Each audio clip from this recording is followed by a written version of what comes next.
When it comes to working with targeted adjustments in Photoshop, it's important to understand the basic concept of a layer mask. And in general, that means understanding that black blocks and white reveals. In other words, a layer mask is like a stencil where white areas are those areas that we're going to adjust and black areas are those that we're not going to adjust. But there are also shades of gray in between, and so it's helpful to take that concept a little further so you can better understand some of the possibilities when it comes to applying a targeted adjustment.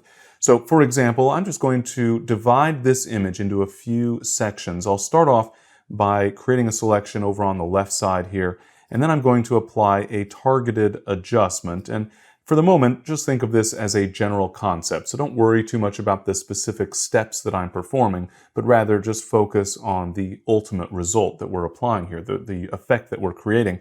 If you take a look at my layer mask here, you'll see that because I had a selection active when I added my adjustment layer, I have a stencil automatically attached to my adjustment layer, that layer mask, and I have white over on the left, and that is the area being affected by my adjustment, and then black over toward the right, and that's the area that is not being affected by my adjustment. I'm going to add an additional section in between though. I'll just use the fill command in order to fill that selected area of my layer mask with 50% gray. Once that's accomplished, I can get rid of the selection and go back to the actual image view, and now you'll see that I'm having a variable effect on the image. In fact, I'll go back to my curves adjustment and I can go back and forth with that adjustment, darkening and lightening, for example. And what you see in the image is that this left segment is getting the full effect of my targeted adjustment, because on the stencil, that layer mask, that area of the photo is filled with white.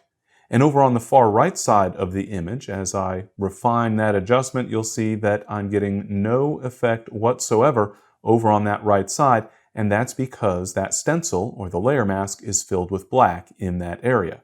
And then the center area is filled with middle gray, specifically 50% gray, and so this central area of the image is actually getting 50% of the adjustment's strength, or half of the adjustment.